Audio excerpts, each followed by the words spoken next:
With me, I have the CEO of cryptocurrency exchange company Paxful, Ray Youssef. It's a pleasure to have you on. Pleasure to be here, sir. Yeah, thank you.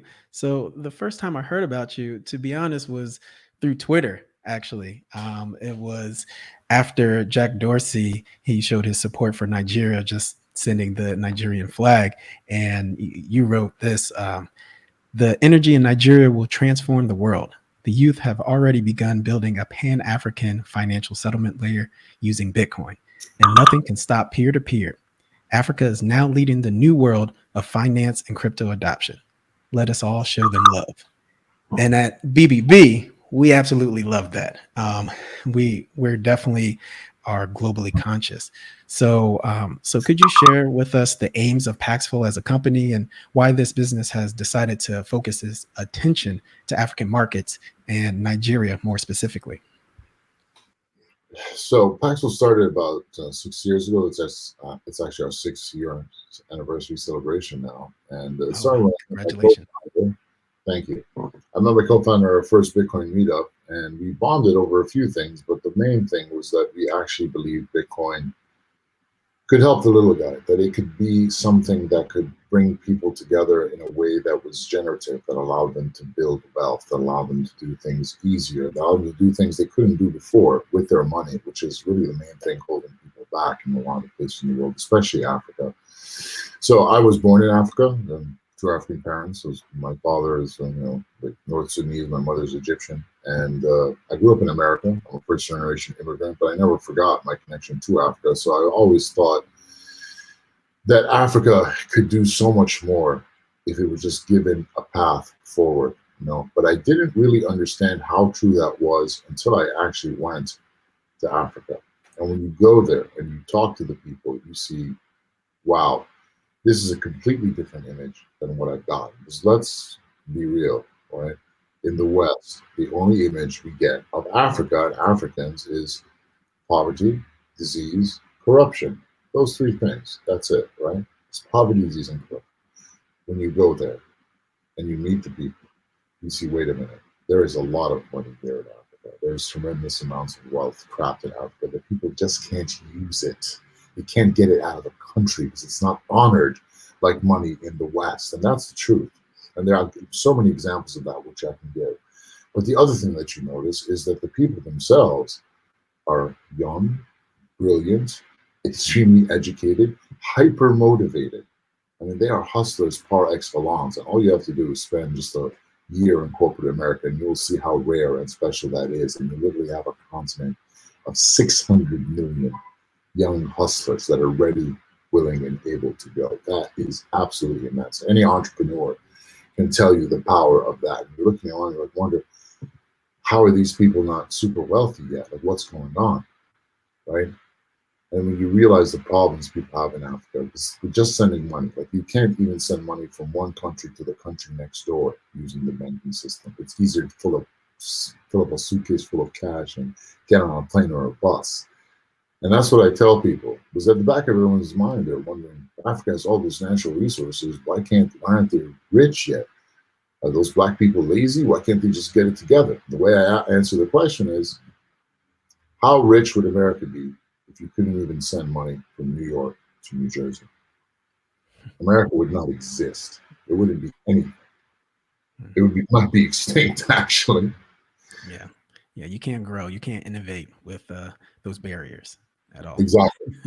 So when you understand that, then you see the potential of Africa. And the more I was actually there on the ground, Paxful's number one value is stay connected to the streets. And the more I visited Africa and talked to the people and saw the opportunities, I was like, you know what? Africa is going to lead Bitcoin adoption globally. I said that on Twitter 6 years ago. Everyone laughed. Like, oh, why have people who make $2 a day? What are they going to use Bitcoin for? They'll never be able to figure it out. It's too complicated for the Africans. Now, Africa is leading Bitcoin adoption, all of crypto adoption, and Nigeria is leading number one in the entire world by a country mile. I just had a great call yesterday with one of the CEOs and one of the top payment providers, and he was telling me, yeah, man, here in Nigeria, people use Bitcoin 99% for actual exchange of value, not as a store of value or as a speculation instrument. And that's the diametric opposite of every other country in the world. And that's why I say to everyone, look at the Africans and what they are doing. They are taking peer-to-peer electronic cash and they are showing us its killer app. And it's not as a store of value. It is as a means of exchange to allow people really to get around financial economic apartheid, which is the world that we're living in right now. It is the secret curtain that is keeping us all down. And it's not just the Africans and the black and the brown people.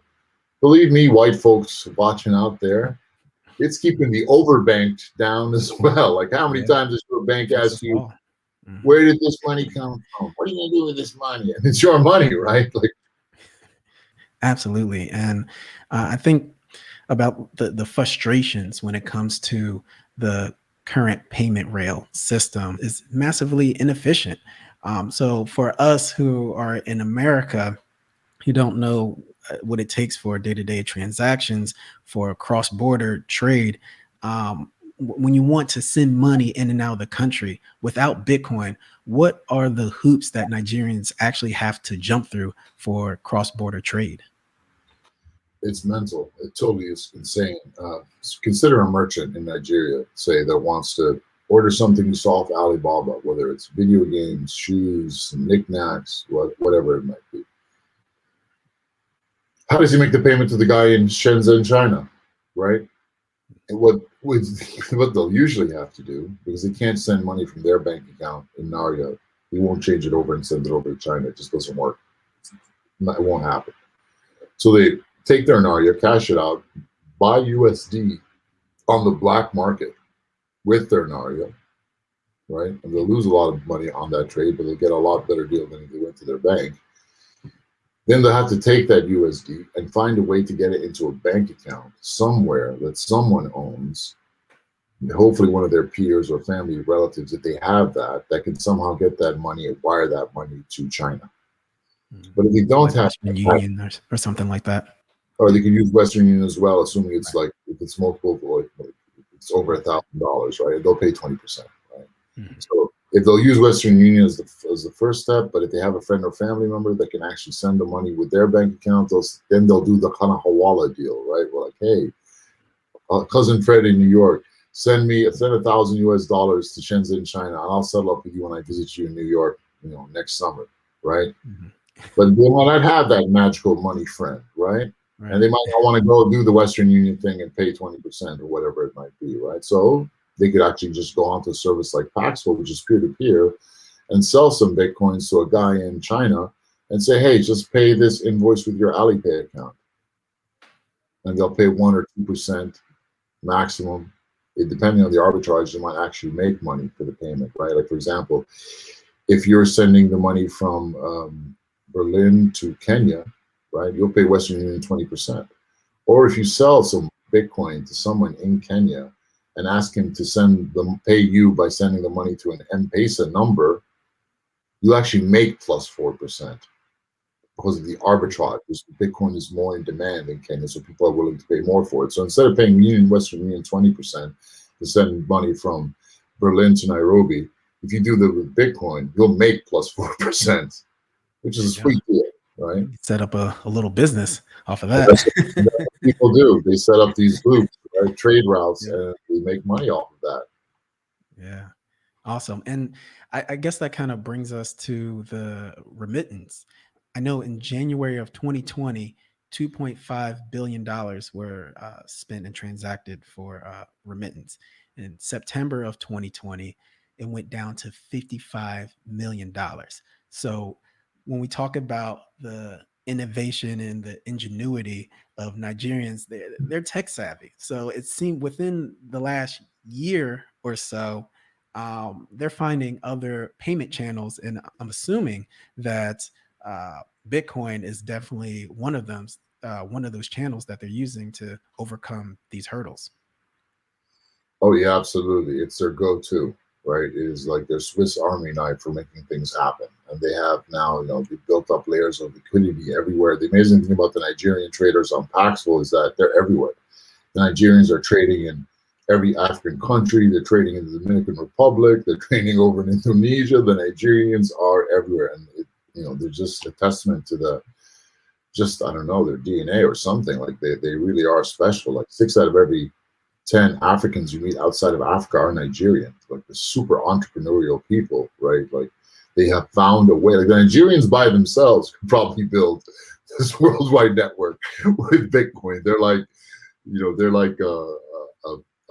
I wouldn't say a cult, but they're so well connected and so like they just hustled to such a level that they could put it all together themselves, and they've already started. So it's just up to us to follow their lead.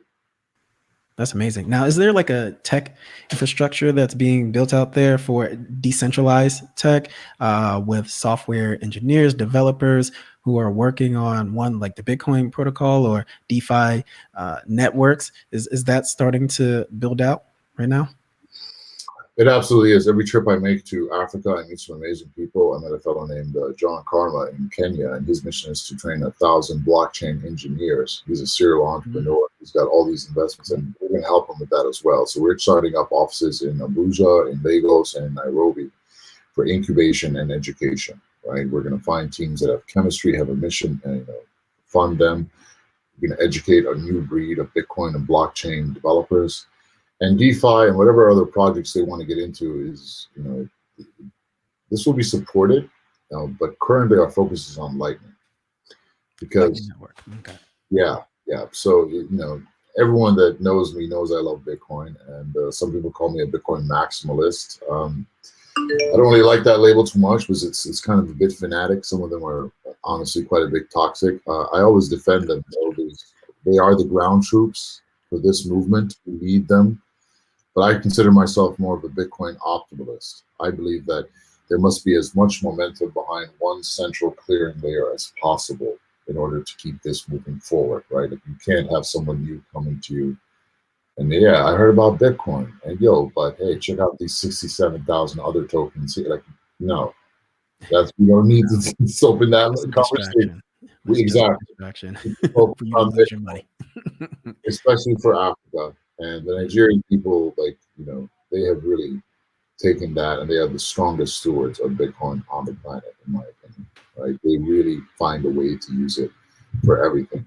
So we will be supporting as much work within the Bitcoin ecosystem as possible. Lightning, especially, because the payoff here is huge, in that we can actually build a Pan-African settlements network, a seamless one, built on Bitcoin and Lightning. Once it works for Africa, first you get the smaller wallets, and then the medium-sized wallets, then the smaller banks, then the big African, and then you're going to see banks from other parts of the world, wallets from other parts of the world get into this network as well.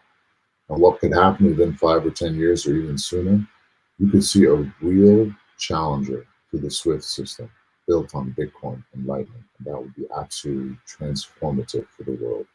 Because you don't know how transformative that is until you realize how broken and how downright ghetto the SWIFT system is. It's absolute junk. It's a miracle that the world is still surviving on that right now. Right. Well, with that, it seems like some partnerships would have to be made with the local governments and national governments, right? And it gets a little testy when you have sometimes more repressive regimes. I know that Bitcoin is not illegal in Nigeria, but what is the actual status right now? Is it like certain banks they close down some cryptocurrency accounts for users, or what is the actual bill that's in place right now? So the official law from the central bank, which is very powerful, every bank has to listen to the central bank of Nigeria, is that no bank is allowed to do business with a cryptocurrency exchange. So you have to shut down their accounts. If anyone's dealing with crypto, you can't give them a bank account. That's it. Right? If Bitcoin is not illegal, you can own it, you can trade it, you can do whatever you want. Now, there was a bit of action happening with the whole NSARS. Right. Yeah, the social movement. Yeah. Exactly. And there was a bit of corruption at play too, where you actually had the cops and corrupt officials trying to shake down Bitcoin holders for their Bitcoin, right? That was happening. I heard it's really died down quite a bit because there was a lot of outrage from the youth. The Nigerian youth are amazing. Their ability to fight back and make noise is absolutely astounding. So it seems they definitely pushed that wave back. So right now, what I'm hearing from the inside is that there's definitely a bill coming that would open up everything again. But the Nigerian government is trying to be on the safe side here, and let's look at it from their perspective. Every day, they get their people, their citizens coming to them like, "Hey, I got scammed in this Bitcoin scam, this MLM scam, taking all my money at this one coin, this crypto mining." Like every single day, there's hundreds of those complaints. Because the truth is that Africans they're the ones that get preyed on by scammers. They are the victims of scams. Constantly it happens. How many poor African farmers did you hear literally lost a family farm on one coin, right? And this happens constantly. We did a campus tour in 2019 in South Africa and Kenya. Every time I mentioned Bitcoin or crypto, everyone looked at me with this very strange look, and I was like, "Whoa, what's going on?" It's because they had been scammed or knew someone that had been scammed involving cryptocurrency. Literally, it is that pronounced in Africa. So the government's really trying to protect the people. They're also worried about terrorism, massive bouts of money laundering, foreign governments trying to interfere, and they're worried about things like that, and they don't understand. They're still just playing catch up. They're 3 years behind the U.S. regulators, right? So you have to understand that they are only human, right? And a lot of these, Brian Armstrong and CZ aren't going to Nigeria and saying, "Hey, man, what's up? Let's have some pepper soup and suya and get down." No, they're not doing that. But I They am. need to. If they know where the trend is going. If they know where the Exactly. trend is going. And that's what it really comes down to is more education, right? Even places of power, like people who are making this legislations, who are passing this policy to say that, hey, this new form of currency, this new medium of exchange, it does not undermine you in any way. Actually, it will help your citizens. It will help preserve their purchasing power over time, and it will bring more revenue and business to the country as a whole. So if it's framed in that sort of way, and to say that this is not something that will hurt you, will only help and bring more attention and more revenue to the country, I think people can pick up to that and understand it and embrace it. Absolutely. And that's exactly the narrative that we're going in with, because it's true. This is a win for everyone. We can, here's an example. I'll give you an example of a story. My executive coach was telling me a story about Egypt. So let's just use Egypt for example. He said this billionaire he was coaching said he wanted to build a chain of supermarkets in Egypt. And he had everything set up, ready to employ 500,000 Egyptians.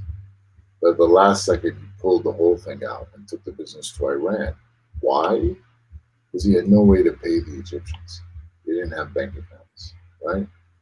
So what if that guy could pay the Egyptians instead in Bitcoin or in Tether or USDC or whatever it might be, right? At that point, the Egyptians could take that crypto, sell it to our peers on the ground, and get local currency, which would be great for me because it business my platform, and it also bring Bitcoin into Egypt. But there's an even better scenario, and that is if the government of Egypt itself took that crypto and gave the people Egyptian pounds. Because what's the beauty of that? The beauty of that is, number one, every one of these global South countries, whether it's Egypt, Nigeria, Indonesia, whatever, El Salvador, well, not El Salvador, but any country that has its own currency, they are operating with a gun to their head. And that if they should decide to make as much money as they want, print it up and put their people to work, the IMF and the central banks of the world, like, you can't print up your own money. You have to borrow our money at interest if you want to put your people to work. So if you do that again, we're going to destroy the value of your local currency on the Forex markets and make the value of your people even less. And that is a gun being held to the head of every single global South country that has its own currency. That's why they're poor. And I tell that to every room of young people I encounter. I always tell them that because I want them to understand the pressures that their governments are under. If we're going to be true revolutionaries, we must understand this. So that's why foreign governments want to have as much foreign currency as possible. Like Nigeria wants to hold on to those dollars and euros. so they can buy, guns, medical supplies, whatever, but also as a hedge to protect the value of their currency against inflation, right? So every foreign government, when you're talking about Bitcoin, the first question they're going to ask you, and really is the most important question, is this going to take dollars and euros and foreign currency out of my economy? The answer is yes. We're like, fuck no. We have to show them instead how we can get more foreign currency to the economy. So if you think about it, all these countries depend on their diaspora communities living abroad to send money back home, right? That's how they get their foreign money. $2.5 billion a month to Nigeria, let's say. That's a lot of money. What if there was a way that they could put the labor force within their country to work, bringing in that foreign money? What if there's 60% unemployment, youth unemployment in Nigeria? That's like, what's that? It's almost like 80 million young people or something like that. What if they could put them all to work and bring in foreign money? And they can. Because in that scenario I just gave you about Egypt, you can like pay those people with crypto, and then eventually the government can give them their local currency for that, and the government can get the crypto, and the government can take that crypto and cash it out at any time, dollars, euros, whatever they want, at their leisure.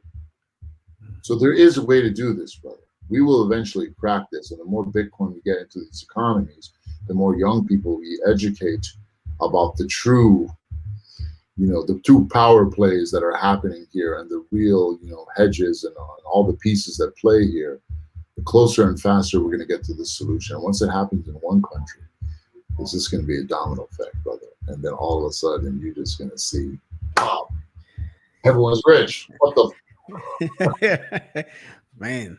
Oh, man, you got me excited with that one. That's the full game plan.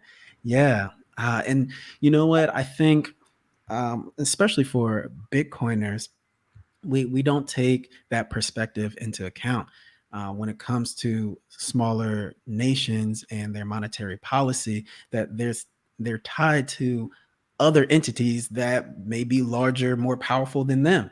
And they are kind of strangled hold in what they can do economically for their country, because if they decide to take more independence in one way or another, they might get slapped on the wrist or even harder, right? And and it's more than just a slap, right? So you're kind of strangled hold in that position. So that's something to definitely keep in mind, and to show that, hey, adopting Bitcoin in particular is going to bring more wealth into the nation and more wealth to the government, and they still can use that, as you were saying, and convert it into any sort of currency that they like, right? So it's going to bring just more capital, and more capital is always good. More capital is good capital. Just takes a bit of convincing and more people like you to tell this story, and then to tell the strategy, and for people to have an open mind for adoption. So what you're doing here is absolutely amazing, Ray. And I just want to, as Paxful, as a company, what are the next 6 months looking for you guys in terms of things that you want to accomplish, any goals or objectives, or anything that's quite critical to your mission? Well, I dedicated to El Salvador being proven a success, because it's going to get a lot easier for African nation states to do the same. And we are talking with several African nation states right now. So this is very first and foremost on my mind. That's why I went to El Salvador myself when I heard the news. Started a team over there, and we're engaging the government, the banks, and everyone we can to try to make sure that experiment is a runaway success, because it's going to really reverberate throughout the world. As far as what I do every day as a CEO, what's on my mind is, number one, it's always talent. Because talent is the only way we're going to do this. This is not a game about technology or numbers. This is a game of people. It's peer to peer. It's people helping people solve their money problems. Paxful is peer to peer, and Bitcoin is peer to peer electronic cash, right? That's how this all started. So we can never forget that. So I'm always looking for amazing talent to help do this. It has to be talent that is truly mission driven. And that's why I'm very thankful to our Built with Bitcoin initiative. It sounds crazy, right? Hey, we're going to take company money and our own money and build 100 schools and wells throughout Africa and the emerging world. But any investor would have said, sit down, fool. We heard enough of that. But I decided to do this because we have no investors. We're bootstrapped, thank God. We can do it, and we've built 4 schools already. But what it's done is it's brought us some of the best talent on the planet. People that don't need money, people that see that what we're doing, and they see we actually have a mission. They're like, wow, these are actually good guys, and they're giving back from day one. It's not just some token little PR plug. This is something real. So that I'm very thankful for. That's not something that I saw coming, but it's actually a huge boon to our to our talent acquisition strategy, whatever they call it. Whatever the suits call it, but it's just people. We need the very best humans on the planet. So this is my flair. I'm shooting up to everyone. If you want to change the world and you want to be with a team that has a heart that will give you the freedom to execute and that will not get in your way, come to Paxful. If you're a product person, especially, and you love building products, come to us. We have almost kind of a religion about product here because the reason crypto hasn't taken off as fast as it should is 2 reasons. Number one is that crypto people aren't really as connected to the streets as they should be. That's our number one value at Paxful. And they don't build for people. That's our second value, build for people. That means building products for human beings.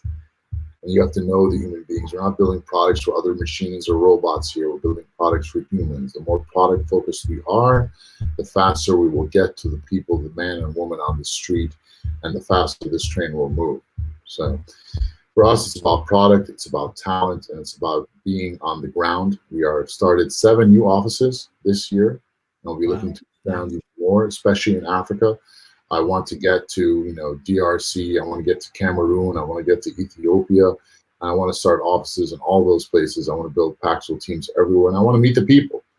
Like when you meet the people, especially as a CEO, and this is advice for all the CEOs out there, if you're just starting out, or even if you're, some successful CEO already, you should already know this. The secret to getting to the top and staying on top is connecting to the ground and being on the ground, talking to the people. You have to connect to humans. You have to know your customer. That's the absolute best way. And if you do that in a place like Africa, you'll be so far ahead of the game. Because the reason Paxful is here is 2 reasons. You're willing to do what others are not, and we're willing to go where others are not willing to go. And that's why we're here, and we're going to keep doing that. Amazing. And definitely at BBB, we see that the human-led initiative, and it's genuine, it's real. We've been watching you guys for quite some time, so we definitely support the mission. So Ray Youssef, is an absolute pleasure having you on. Thank you. Thank you, brother. Is it over? Bro, I just getting warmed up, man. Come on, bro. I know. That's how we try to do little short ones, like 20, 30 minutes. Because I know usually a lot of the Bitcoin interviews are just like an hour and a half long. I was like, okay, let's hit all the main points and everybody can easily digest it. So, but no, thank you so much.